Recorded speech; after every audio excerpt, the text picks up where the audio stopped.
AI and tools like ChatGPT are about to put a lot of media buyers and marketing agencies out of work. Today's video, I'm going to explain exactly why I think that's going to be the case, why you should be concerned about it or not concerned about it, and most importantly, what you can do to stay ahead of that curve and make sure you don't get taken out and made obsolete by a piece of technology, piece of code, whatever we're going to call this Skynet Cyberdyne system, basically so you don't lose your job to ChatGPT. So before we do that, as always, guys, hit that subscribe button so you get all my notifications on my future videos. I'm really happy to be back. It's been about a week and a half. I've been traveling and talking in a lot of places, just spoke at Social Media Marketing World. And so got a little behind on content, but I'm back, excited to share some stuff. And while I was at San Diego Social Media Marketing World, I was talking to a lot of buddies out that are doing some really cool stuff in AI. And one of my buddies, Sean Vossler, was showing me some of the stuff that he's been building, some of the like sequential kind of daisy chain prompts, like 40, 50 different prompts. He showed me one that actually could write an entire book. He showed me some pretty crazy stuff, especially new stuff using ChatGPT 4, which just came out on Tuesday. And I've been a fan of AI. I've been somebody that sees it as a big thing, a big, big trend that's going to have a massive impact. I've messed around with a lot of the tools. I've kind of immersed myself into it, but I've also been not all in on it. I know a lot of people kind of went all in on it, just like they went all in on crypto and all in on every kind of mega trend. And I've kind of sat on the sideline a little bit, not going too hard into it. But the more stuff I've seen from people that have gone all in that I really know and really trust, the more I'm convinced that this is not a fad. This is not something like, crypto where it's going to go like this and then just explode and pop. Primarily because this is like real, meaning this is not some like new fantasy land, new digital world where it's remaking all this stuff. AI is basically taking real world stuff that all of us are doing, tasks and jobs and things that we do right now, and just doing them faster and better. And it's only going to get better and better and better.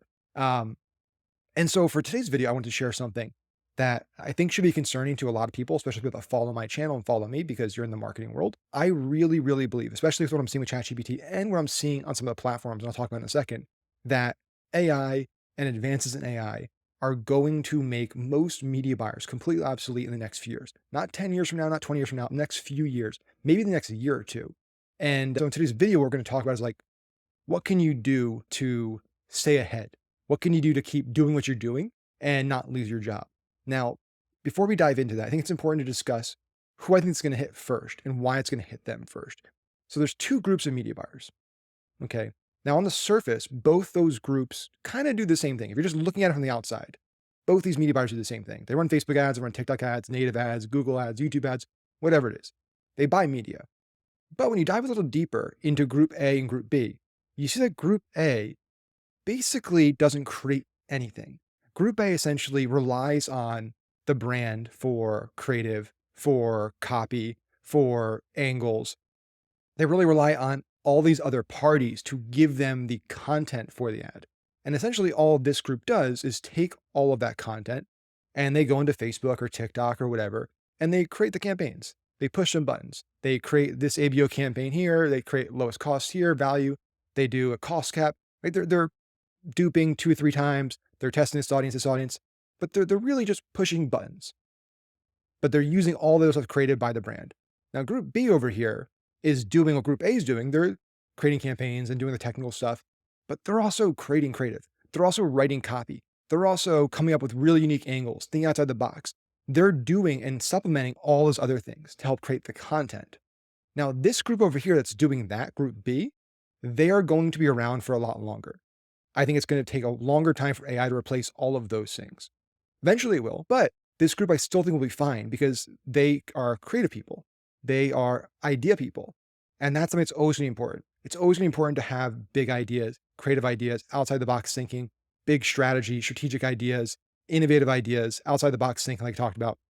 This group over here is really going to struggle. This group is kind of already getting replaced, even with some really mediocre tech and tools out there. But with the new advances in AI, and some of the stuff that I'm seeing. So for example, smart performance campaigns. I shot a video 2 weeks ago breaking down TikTok's new smart performance campaign. If you haven't watched that video, go to my channel, go watch that video. It's a great video about that new feature, all the ins and outs, how to create a campaign there. Smart performance essentially takes all of the hard technical work out of your hand. It takes the targeting out of your hand. It takes the bidding out of your hand. It takes the inclusions, exclusions. It takes a lot of that out of your hands. And so essentially all you're doing with SPC campaigns and TikTok is you're just saying whether you want it to run in the United States and English speaking, and if you want to exclude people under the age of 18, and then you're just loading in a lot of creative. You're loading up to 30 different videos, 5 different pieces of copy, dynamic call to actions. And then TikTok essentially is using your historical data in your ad account, all your conversion data, and all the learnings. And it's picking the best person to serve an ad to and the best possible combination of all this creative to serve to that person. So it's doing all that work for you. And it's constantly improving, constantly getting better the more data it's getting. Now, granted, that really works for more mature ad accounts with history and spend. There's still, for the time being, going to need to be more hands-on media buying in the first few months of a new ad account with zero spend, because those automation AI-based things aren't going to be that great if they have no input data, right? So you need lots of data for these things to work. So SPC, you're seeing with Facebook, they have a lot of advantage campaigns. They have a lot of automated campaigns over there. There's things like auto targeting on both platforms that are getting better, going broad. And so you're seeing it happening already, where there's advances, rapid advances in AI from the targeting perspective, from the campaign management perspective, from the bidding perspective, that is doing better than even the best media buyers are doing. I can tell you straight up, our SPC campaigns on pretty much all of our ad accounts in TikTok are beating our kind of manually created campaigns, where we're actually picking, a specific audience and a specific bid and stuff. Not all the time, but at the aggregate on these more mature accounts, the SPC stuff is beating our control, beating our regular campaigns. And so when you look at what does the future look like, you can't fight it. Okay, this is going to happen. It's going to keep happening faster and faster and faster. So at this point, you really have two options, because I'm a true believer that, hey, when there's innovation, yes, there's pain. Yes, there are total losses in certain job markets. Certain jobs go away completely. Certain careers and fields go away completely, but it opens up whole new fields, right? So pre-internet, pre kind of the dot-com, social media, internet, pre all that stuff, it would be impossible if you're back in the 60s, 70s to think that in 30, 40 years, most people are going to be working jobs that aren't in factories, that aren't actually making anything. Most people are going to be doing jobs where they're building software and code and they're creating content and doing all this stuff. Like, that'd be unfathomable to think about how many jobs would be open for that, because you couldn't see it, because you couldn't even understand or comprehend what was coming down the pipeline.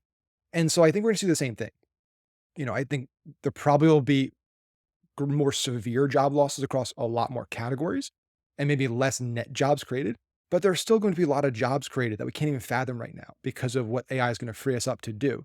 So if you're a media buyer right now, if you're a marketer right now, what you should be thinking about is, how can I add more value than just being a button pusher, than just being a campaign builder? Because that's the first thing that's going to be most efficiently automated. And it's going to be done faster and better than you possibly can do it.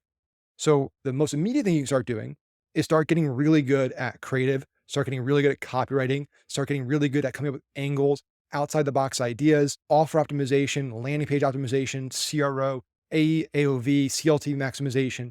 Those are the needle movers that you're still gonna have a lot of control over in the near term, that can add a lot of value if you're a media buyer and you're working for a client, if you're running performance offers, or if you're a marketing agency.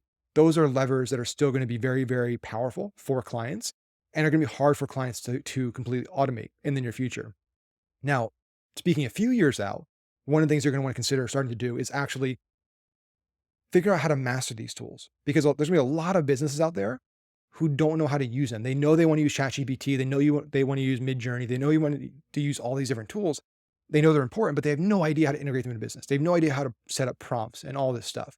And so you have an opportunity to become really good at the input, really good at these individuals' tools, how to best use them, what prompts to feed them, how to maximize the effectiveness of the output. Those are skills that are going to be very, very valuable. And so if you're a marketing agency, if you're a media buyer, I would highly recommend becoming a incredibly experienced at these different AI tools. Even if you're on the fence about it, even if you're like, hey, I don't think that's going to be the case, I disagree with Max, it doesn't hurt to get good at it. Because if anything, even if you don't believe it's going to totally replace you, which I disagree with, but even if you think that's not the case, it's going to make you a better marketer. It's going to make you a better media buyer, because you can use these tools to kind of exponentially increase your output and your ability to create ideas and come up with things if you get really good at it. So that's my thought. That's my rant for today. I'm really curious if you guys are watching this, if you agree, if you disagree. Do you think that media buying is going to become obsolete in the next few years? If you don't think it's going to be obsolete, why not? How do you think AI is not going to replace traditional media buying? Really, really curious. I'm always happy to prove them wrong. In an ideal world, I'd love to not be proven wrong. So that way people keep their jobs, keep doing what they're doing. But my gut tells me that, especially this group over here, like I mentioned in the video, that all they're doing is taking videos from the client, copy from this person, landing page from this person, and they're just putting it all on Facebook and turning and pressing a button, that person's days are numbered, in my opinion. So on that note, click that button, hit the subscribe button, hit the bell so you know my videos, and I'll see you guys